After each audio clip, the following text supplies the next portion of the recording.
চলো আজকে তোমাদের সাথে ডালহৌসি ধর্মশালা ট্রিপের কিছু ছোট ছোট ফুটেজ শেয়ার করি। এখন আমরা যাচ্ছি ডালহৌসি থেকে ধর্মশালা। যাওয়ার পথে বর্ষাকালে রাস্তার ধারে এরকম যে জলের ধারাগুলো দেখতে পাই, যাকে আমরা ঝর্ণা বলি, ন্যাচারাল এরকম ওয়াটার ফ্লো দেখতে আমার ভীষণ ভালো লাগে। বর্ষাকাল, ঠান্ডা ঠান্ডা, চারদিক বাদলে ঘেরা, তাই চাটা আমার বড্ড প্রিয়। সেটা যদি মাটির ভাঁড়ে হয় তো কথাই নেই। এই দেখো, আমাদের হোটেলের সামনে একটা অতিথি এসেছে, আমাদের ঠিক ব্যালকনিতেই।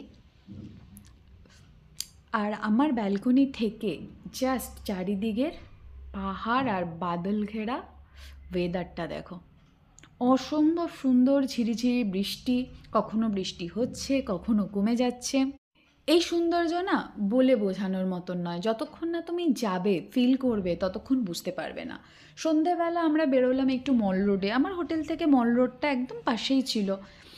ভীষণ ভালো লাগে মল রোড ঘুরতে, ওখানকার লোকাল ফুড ট্রাই করতে। আমরা এই ফিশটা যেটা দেখলে না, ওটা আমরা ওখানের একটা লোকাল ফিশ ট্রাই করেছিলাম, বেশ ভালো ছিল। 1 প্লেট 300 টাকা করে নিয়েছিল, বাস ঠিক আছে, ভালো ছিল।